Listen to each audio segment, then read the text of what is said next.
Yeah, well, it's not quite finished. We've still got the finishing touches.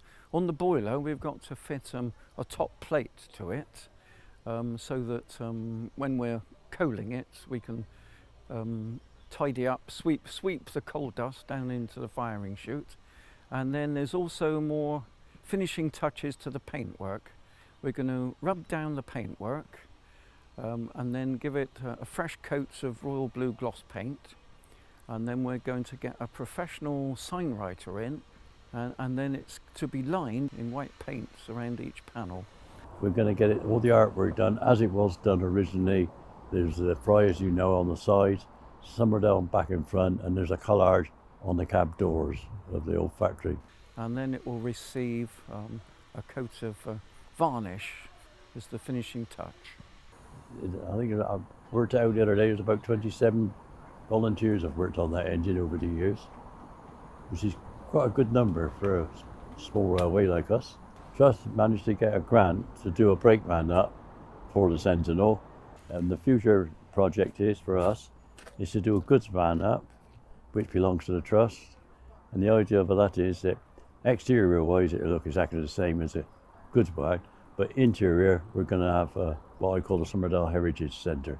So the photographs will be inside, and at period different times when they want to open it up to the public, we will put a display inside of it for people to go and see.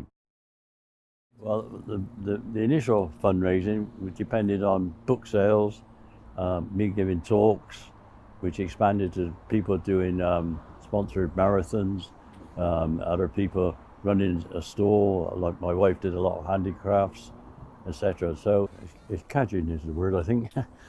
Also, people have been very generous in making donations to the Sentinel. You know, these people don't like their names to be published, but they're quite happy to give you the money if you just take it and use it, you know. So over the years, that's what we've been doing. Avon Valley Railway Trust has got lots of projects on that they need funding for. They rely mainly on volunteers doing work to keep costs down.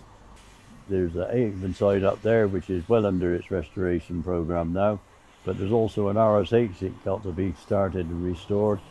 Yeah, Littleton is in private ownership for many years, and just recently they've donated it to the Trust, and so therefore we should now be able to go forward raising funds to start work on this engine.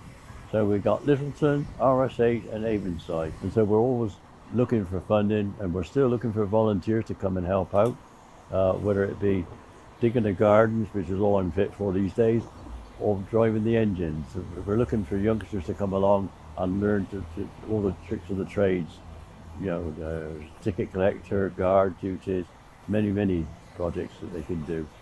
So we need more volunteers and we need funds.